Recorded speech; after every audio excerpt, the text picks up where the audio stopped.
মুক্তিযোদ্ধার সন্তান পরিচয়ে একজন ইয়নের বিরুদ্ধে আমরা ইতিপূর্বে একটা মামলা রুজু হয়েছিল।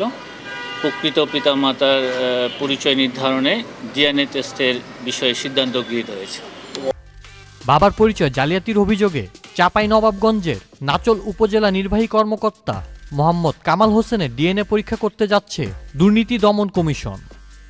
4 নভেম্বর রাজধানীতে দুদক কার্যালয়ে সংস্থাটির মহাপরিচালক মোহাম্মদ আক্তার হোসেন এ তথ্য জানান। তিনি জানান, মুক্তিযোদ্ধা চাচাকে বাবা হিসেবে দেখিয়ে প্রতারণার মাধ্যমে 35তম বিসিএসএ প্রশাসন ক্যাডারে নিয়োগ পান ইউএনও কামাল হোসেন। বিষয়টি তদন্তে এখন ডিএনএ পরীক্ষার সিদ্ধান্ত নেওয়া হয়েছে।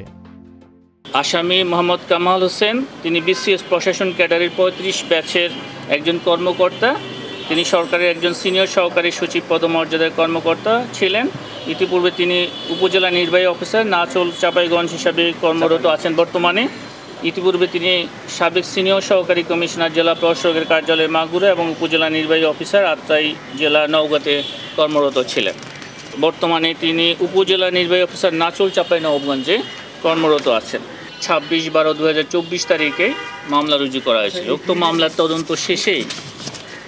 মামলার তদন্ত চলাকালীন সময়ে তদন্তকারী কর্মকর্তার আবেদনের প্রেক্ষিতে তার প্রকৃত পিতামাতার পরিচয় নির্ধারণের সুবিধার্থেই ডিএনএ টেস্টে করার সিদ্ধান্ত গৃহীত হয়েছিল। মামলায় উল্লেখ করা হয়, কামাল হোসেন তার প্রকৃত পিতামাতার জায়গায় চাচা চাচির নাম ব্যবহার করেন।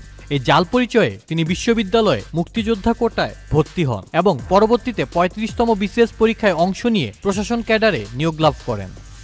মুক্তিযোদ্ধা কোটায় বিশ্ববিদ্যালয়ে ভর্তি এবং চাকুরি লাভ সহ বিভিন্ন সুযোগ সুবিধা ভোগের উদ্দেশ্যে জন্মদাতা পিতার মাতার পরিচয় গোপন করে আপন চাচা বীর মুক্তিযোদ্ধা মোহাম্মদ আহসান হাবিব এবং চাচি মোসাম্মদ সানোয়ারা খাতুনকেই পিতামাতা সাজিয়ে তিনি চাকুরি গ্রহণ করেছিলেন। এই কারণে তার বিরুদ্ধে গত 26/12/2024 তারিখে মামলা রুজু করা হয়েছিল। উক্ত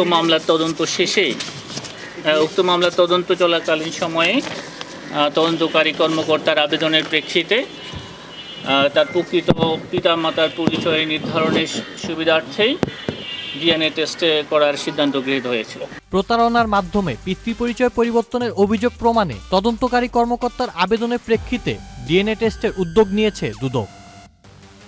আউসাফুল ইসলাম আকিব, চ্যানেল আই।